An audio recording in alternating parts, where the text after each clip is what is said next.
the method of synchronous motor. How to control the speed of the synchronous motor. Within this topic, Samya is explained about self-control method of the synchronous motor, and it's time to learn about this separately controlled synchronous motor. In general, industries were packed with full of motors. Every application within the industries are fulfilled with motors. If I consider an application, I will go from application point of view to the analysis of the circuit, so that you can get some better understanding of this analysis of the circuit, some better idea on the circuit, so that you will never ever forget this topic. Let us consider some factory. A factory like Coca-Cola factory.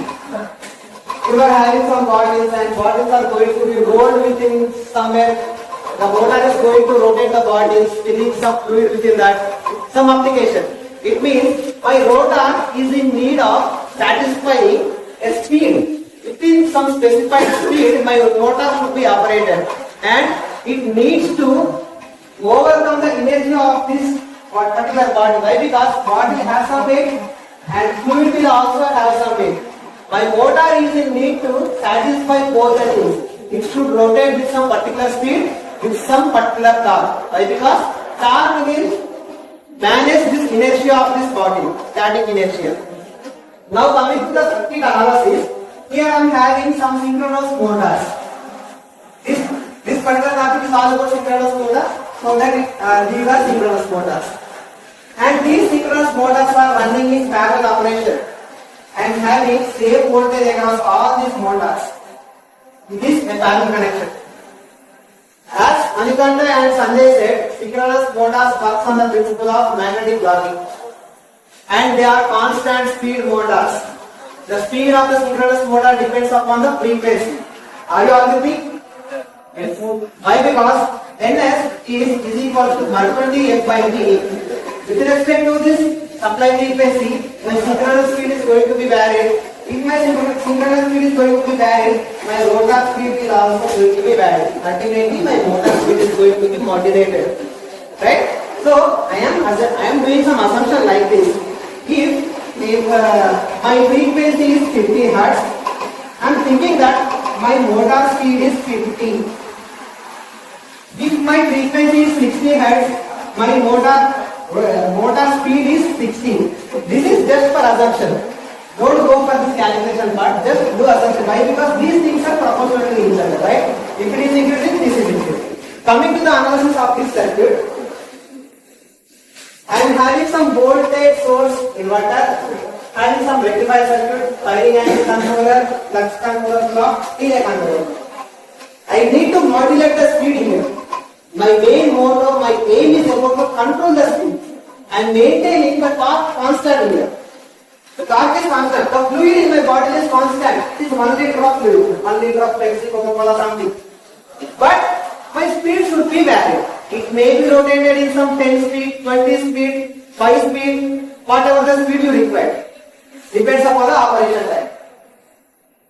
To adjust that speed, what I need to do?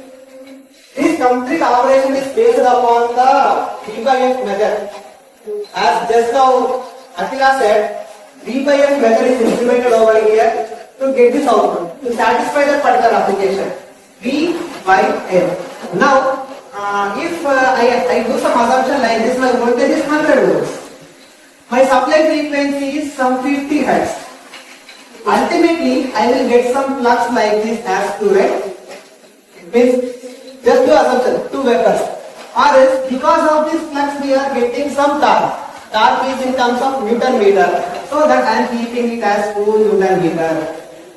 And this frequency is proportional to speed as we discussed here. Now, with 50 Hz frequency, my motor is running some 50 speed. Right? Here, the torque is satisfied. And it is running with some RPM. Now, I intentionally want to make the speed to be reduced or to increase. If I want to increase the speed of that particular motor, what I will do? V is equals to V by N is equals to some 100 divided by 60. Or else, let me take some normal values. 100 divided by some 200 0.5. let us decrease the value of the speed. It will be very easy for us to do calculation. If I want to reduce the speed, then I will reduce the frequency. It is 50, right? Now I will make to 25. I am adjusting the speed to 25. 25 in the sense, what I am getting from 25 here, it is 4 Newton meter. It is rotating with some speed from 25 speed. 25. If I observe carefully, my speed is satisfied, but unfortunately my torque is going to be bad. Here my torque is 2 and here my torque is 4. I don't want this much of torque to be applied over my application.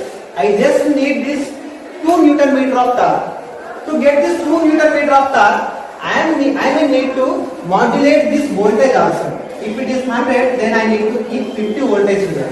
It means I am saying you that we are changing voltage with respect to the frequency to get constant torque and variable speed. Am I right? Are you getting my point? Frequency is same with respect to the voltage is same, so that we are getting constant torque with some variable speed. Speed completely depends upon the frequency. To get the beautiful output, we made this circuit. We designed this circuit. What is going to happen within this particular circuit? If we do some analysis, some deep analysis within the circuit, I am having some delay controller. What my delay controller will do? It will provide delay angles to my inverter circuit. You may use some thyristorize inverter circuit or else an IGBT circuit, whatever the inverter circuit it is an inverter circuit. You need to provide gate pulses to your inverter circuit to have some change in the frequency. My delay circuit is controlling the frequency component of this particular circuit. This frequency is controlled. If this frequency is controlled, my speed is going to be controlled. Are you getting my point? As the frequency is controlled, speed is going to be controlled. Next, frequency is controlled, but what about my voltage? Voltage also needs to be modulated to get this constant torque. If you want this constant torque, you need to modulate this. For that purpose, we made some flux controller here. This flux controller, what it is analyzing? Here we are having delay circuit controller, right? It is giving some command to this to operate in some particular frequency, some 25 frequency, some 15 frequency. Like that I am providing you the pulses. With respect to the command frequency over here and the pulses that are providing by this delay controller, you are having what is the flux that is going to be happened to this machine. What amount of flux is present in that machine. These two readings will give you how much amount of flux is present over there. And that will be going towards this flux controller and it will try to modulate the voltage. As per this reading, it will try to increase this voltage or else decrease the voltage. The firing angles will be provided by this circuit to the rectifier circuit to have the magnitude, to increase the magnitude of the DC voltage. Why? Because this is my DC voltage and here it is my output waveform. And with respect to this delay angles, I got some output like this.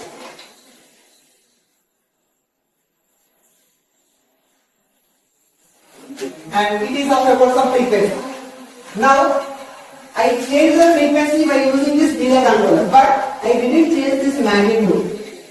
To change this, I maintained only 2 steps here, 1 step, 2 steps, finish. Now what I will do, I will increase the magnitude of this. How you can increase the magnitude of this DC voltage? By using this firing angle controller. This firing angle controller will have some modulations in the firing angle to get variable input voltage to this rectifier circuit. Not input, to vary the output of this rectifier circuit, these firing angles are used. If these firing angles are used, then our DC voltage will be modulated. The magnitude of DC voltage will be adjusted. If it is increased, if I use again 2 steps to modulate this, then I will get some increment in the voltage. So increment and decrement of voltage depends upon the rectifier and this firing angle circuit, and modulation within the frequency is controlled completely depends upon this delay controller. Ultimately, the combination of these two things within this inverter is making my motors to be work satisfactorily. That is all about the analysis of the circuit. I think you may get some point regarding this. Other what's up? Sir, tell me the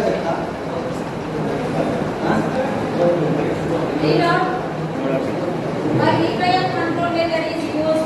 Why V-bias control method is used? First question. Why V-bias control method is used?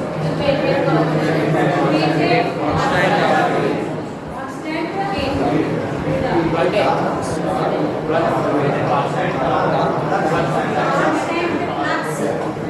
So the equation is equals to the general equation, transformer equation, E equals to 4.44 F5.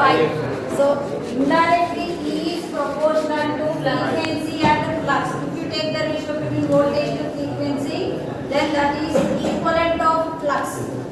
Okay, so we are going to maintain flux as a constant parameter because our motors are designed, installations are designed to maintain, to operate those motors within the flux region.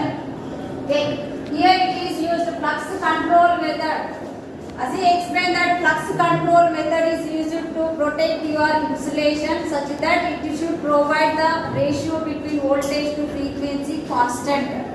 Within the region it is going to give, based on that it is going to select the firing angle. Accordingly there the voltage is going to be controlled, and according to your frequency command it is going to control your frequency, voltage as well as frequency. Both the parameters you are going to control to provide constant flux. Okay, is it clear? Very good. Any doubt? Any doubt? Any doubt?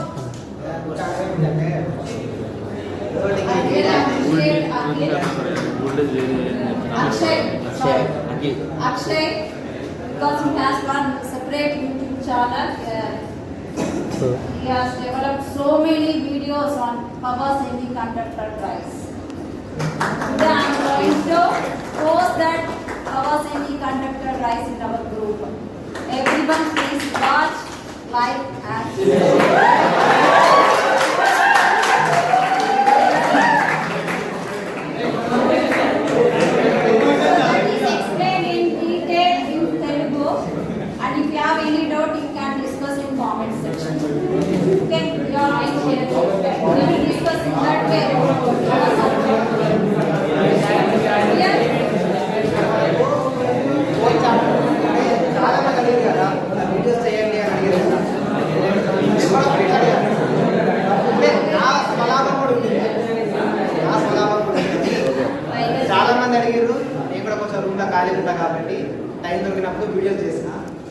Not only helpful for me, it also helpful for me. Moreover, 4 chapters cover చేసిన చూసుకుంటూ పోతే సరిపోతుంది. In depth analysis ఏదో రాని అంటే explanation ఏదైనా రాకపోయింది అనుకోండి, దాన్ని స్కిప్ చేసి ఇంకోటి చెప్పడం అట్లా కాదు. అది రాకపోతే దానికోసం 2-3 days వర్క్ చేసి రీసెర్చ్ చేసి మేడంతో పిహెచ్డి స్టూడెంట్స్ మన ఫ్రెండ్స్తో ఉన్న ఫ్యాకల్టీ అందరితో డిస్కస్ చేసి చేసినటువంటి చాలా కష్టం.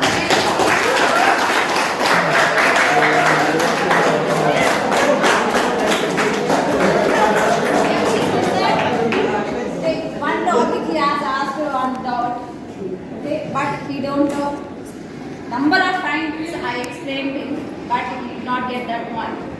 After giving one question that same thing as a problem statement, he has proved that. Then finally he realized that whatever he said that is right. Because practically he has proved that one. Then only he accepted that answer. Prove చేసిన తర్వాతనే నేను చెప్పేదాన్ని ఆన్సర్కి accept చేస్తాను. అది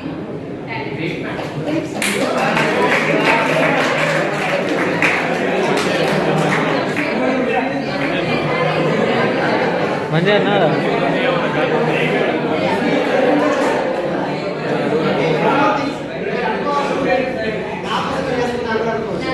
నేను నా కోసం ఏమైనా చేసుకుంటే I'm so far good at English, నేను ఇంగ్లీష్లో కూడా ఎక్స్ప్లెయిన్ చేయగలుగుతాను. కానీ అందరికీ అర్థం అవ్వాలి అనే ఒక ఉద్దేశంతో కాంప్రమైజ్ అయ్యి ఓన్లీ తెలంగాణ ఏపీ స్టూడెంట్స్ మాత్రం పనికొచ్చినట్టు